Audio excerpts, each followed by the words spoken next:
समुद्र के बढ़ते जलस्तर के खतरे पर आपने कई रिपोर्ट सुने या फिर देखे होंगे, लेकिन क्या आपको पता है कि अगर समुद्र का जलस्तर बढ़ता चला गया तो पूरी धरती समुद्र के पानी में विलीन हो जाएगी। जब ऐसा होगा तो आप न बचेंगे और न हम। अब ये सवाल समुद्र के जलस्तर क्यों बढ़ रहा है और अगर ऐसा होता ही रहा तो फिर क्या होगा? आइए आपको इन सभी सवालों का जवाब बताते हैं। ग्लेशियर्स किसी भी प्राकृतिक आपदा से खतरनाक है। आपने कई वीडियो देखे होंगे जिसमें बड़े बड़े ग्लेशियर्स टूटकर गिर जाते हैं। यकीन मानिए, पिघलते हुए ग्लेशियर्स किसी प्राकृतिक आपदा से ज्यादा खतरनाक है, क्योंकि भूकंप किसी खास इलाके में आता है, बाढ़ बारिश किसी खास इलाके को प्रभावित करता है। आप ज्यादा गर्मी पड़ने पर सहन कर सकते हैं, ज्यादा सर्दी से सहन भी कर सकते हैं, लेकिन ग्लेशियर्स का पिघलना इन सबसे बड़ी प्राकृतिक आपदा है, जिसको लेकर इंडियन स्पेस रिसर्च ऑर्गेनाइजेशन यानी कि इसरो ने एक रिपोर्ट जारी किया है। इसरो की चौंकाने वाली रिपोर्ट सामने आई है। जी हाँ, तस्वीरों के साथ इसरो ने अपने रिपोर्ट में बताया है कि साल दर साल कैसे हिमालय की झीलों का आकार जलस्तर बढ़ता जा रहा है। रिपोर्ट के मुताबिक वर्ष 1989 में जिस झील का आकार करीब 36 हेक्टेयर था, उसी झील का आकार साल दर साल बढ़ते हुए वर्ष 2008 में 60 हेक्टेयर हो गया। वर्ष 2014 की बात करें तो यहाँ पर 77.59 हेक्टेयर क्षेत्र में फैल गई, लेकिन वर्ष 2020 में झील का आकार 95 हेक्टेयर हो गया।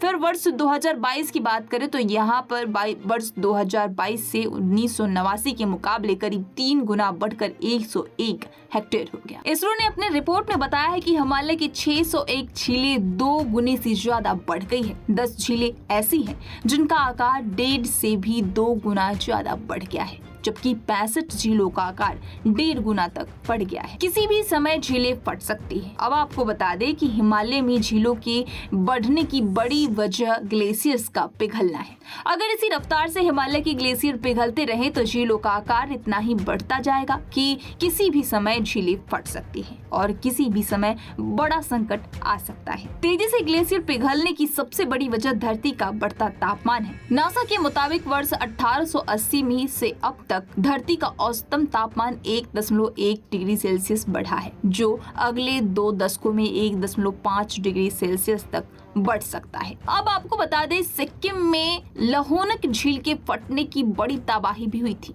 अब आपको सिक्किम के लहोनक झील फटने से बड़ी तबाही के बारे में भी आपको जानकारी देंगे। धरती का तापमान बढ़ने का सीधा मतलब ये है कि आने वाले समय में ग्लेशियर्स और तेजी से पिघलेंगे। ग्लेशियर्स पिघलने से कई तरह के खतरे हैं। ऐसे हिमालय की झीलों का खतरा पैदा हो सकता है। ऐसे अक्टूबर 2023 में हो चुका है। तब सिक्किम के लहोनक झील फटने से बड़ी तबाही हुई थी, जिसमें 180 लोगों की जान चली गई थी और करीब 5000 करोड़ का नुकसान हुआ था। अब हिमालय में 600 से ज्यादा झीलों का आकार 2 गुना हो चुका है। ऐसे ग्लेशियर्स पिघलने की वजह से हुआ है, जो खतरे की घंटी है। गंभीर संकट हो जाएगा। अब आने वाले दिनों में काठमांडू स्थित international centre for the integrated mountain development की तरफ से एक रिपोर्ट में चेतावनी दी गई है कि आने वाले कुछ वर्षों में पिघलते ग्लेशियर्स की वजह से एशिया के 12 से ज्यादा देशों के करीब 2 अरब लोगों के लिए पीने के पानी का गंभीर संकट खड़ा हो सकता है, क्योंकि ये ग्लेशियर्स एशिया की करीब 12 नदियों के जल का मुख्य स्रोत है। इसमें गंगा, यमुना, ब्रह्मपुत्र जैसी नदियां शामिल हैं। ग्लेशियर्स पिघलने का खतरा सिर्फ इतना नहीं, बल्कि समुद्र का बढ़ता जलस्तर भी खतरे की घंटी है। विश्व मौसम विभाग संगठन यानी कि WMO की रिपोर्ट के मुताबिक वर्ष 2013 से 2022 के बीच समुद्र का जलस्तर 4.62 किलोमीटर की दर से बढ़ा है, जो कि 1993 से 2002 की दर से 2 गुना है। समुद्र का जलस्तर बढ़ना कितना बड़ा खतरनाक है, उसे भी समझिए। यूनाइटेड नेशन की रिपोर्ट के मुताबिक समुद्र का जलस्तर अगर इसी तरह से बढ़ता रहा तो वर्ष 2100 तक 5 देश समुद्र में समा जाएंगे। विश्व बैंक के दूसरे संगठनों की आशंकाएं हैं कि मालदीव वर्ष 2100 तक समुद्र में समा सकता है। इसकी वजह समुद्र का बढ़ता जलस्तर होगा।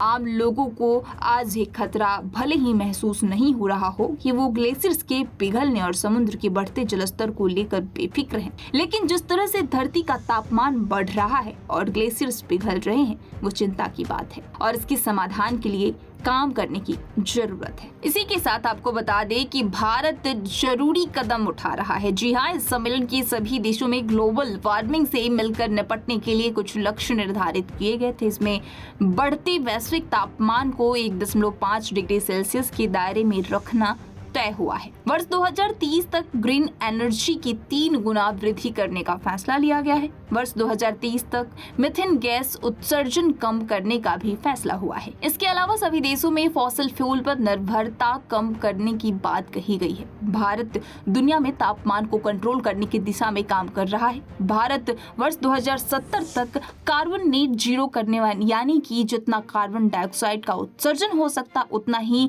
कार्बन डाइऑक्साइड हटाने का लक्ष्य रखा है, जबकि चीन ने नेट जीरो के 2060 तक का लक्ष्य तय कर लिया है।